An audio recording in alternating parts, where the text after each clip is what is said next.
Alright, today I was fortunate enough to have a radiator hose leak on me right in the middle of all my errands. So today you guys get to learn how to replace a radiator hose. I've never really done this. It seems fairly straightforward. Just take the old hose off, put a new hose on, bleed the coolant. Let's give it a shot. Tools and stuff for today. We got pliers for the old hose clamps and for the old hose itself. We got these things which should be used to tighten the new hose clamps. I have this in case I have to cut the old hose off. I have a feeling it's going to leak everywhere, but just just as a sort of a token effort, I've got this pan to try and catch some of the old coolant. I've got cheap antifreeze here. The reason it's cheap is the store I was at only has this one, not the lower one, and I need to replace the lower one and all the other little ones as well. So I'm just doing this as a temporary fix, and then in the summer I'll go ahead and replace all of them, and then I use more expensive, better antifreeze. I also have this flashlight. Give you guys a close up. First I'm going to do is check this hose because it doesn't look like the old one. A little bit of bending it'll work. This old one looks bigger, but that's because it's swollen. I believe the leak came from right there too. We'll see here. Toss this under there. Engine bay's all nice and wet. Adjust the camera here because I'm not sure if you guys can see very well. I'm just kind of paranoid about that.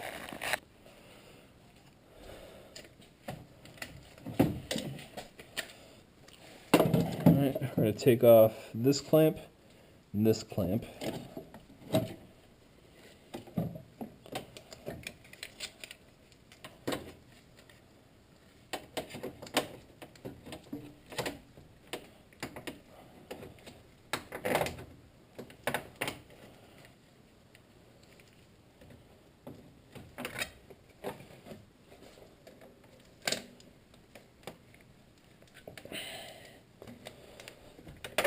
Of course, just what I'm thinking to myself, seems easy enough, but I'll get stuck.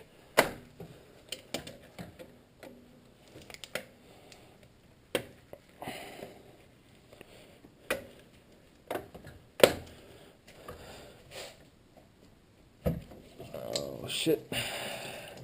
Set that back on there for a second. We're draining into our pan here. Looks like we kind of worked.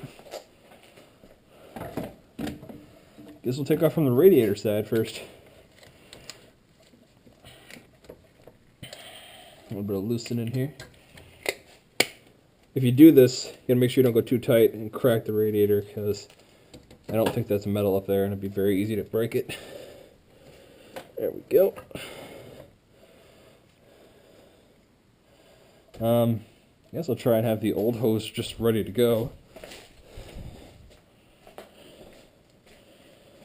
I don't know if leaving that on there is going to be good or bad. Some, I don't know, fingernails with these on.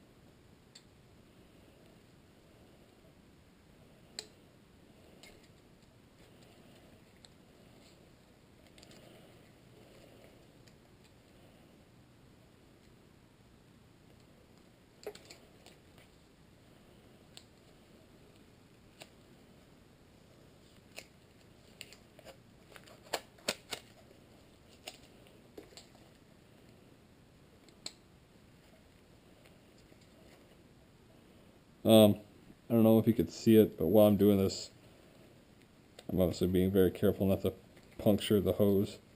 That would defeat the purpose of replacing it. The place I got it from, like the place I work, has little strings in here to keep it just for inventory purposes, pretty much. Pull those out. match it up with the way it was before. And try to do a quick little swap here. Keep as much antifreeze in there as I can. Oh, this is not quite the same size. Here we go.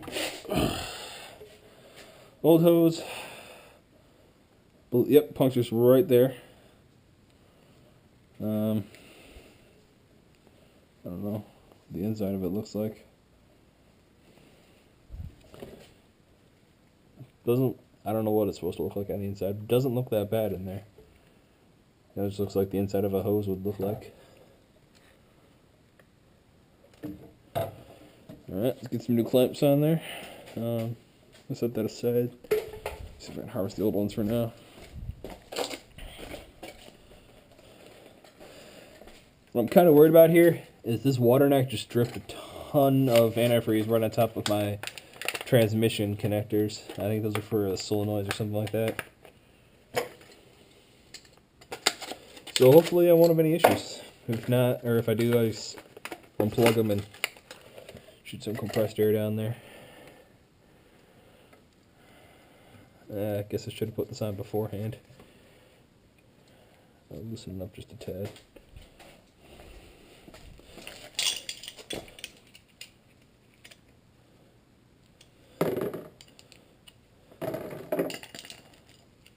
Okay, I guess it's neat of these. Back to the flathead.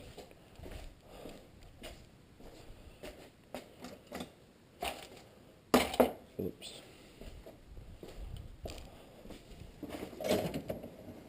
Looks good.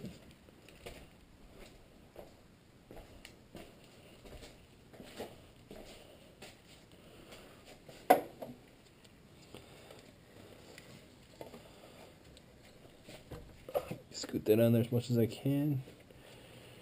I'm a lefty, so it's going on like this. And there's no ridges on this one. I didn't check and see if there was on that, so I'm just going to try and stick it 2/3 of the way in the middle.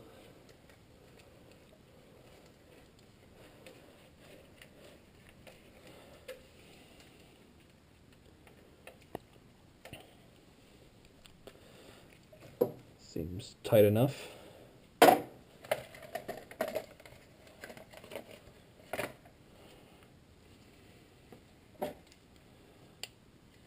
I'm probably going to do is find a wrench that'll actually fit on that and just tighten it just a tad bit more. I don't want to go too tight. That one I don't think will matter. This one is plastic, and I don't obviously want to replace my radiator if I don't have to. I'm on you. You can do it.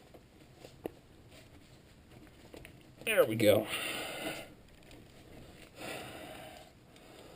Alright, looks like it is the same size. Loosen it up just a bit more. When you guys buy hoses from the auto parts store, wherever it is, they should tell you the outside diameter. Mine was 1.56, like 7 inches. So I got clamps that are meant for 3/4 to 1 3/4. So that way the biggest isn't that much bigger than my outside diameter, so I don't have a whole lot of extra hanging off that I gotta cut off. Now it's tight as I'm gonna make it. So is that one. Let's see what you look like in here. That looks like I lost a bunch of coolant. I'm going to stop the video here. Radiator hose is installed fairly well. I don't really like that bend there. Not much I can do about it though. The next video will be filling your coolant and bleeding it. So watch that one if you want to know how to do that.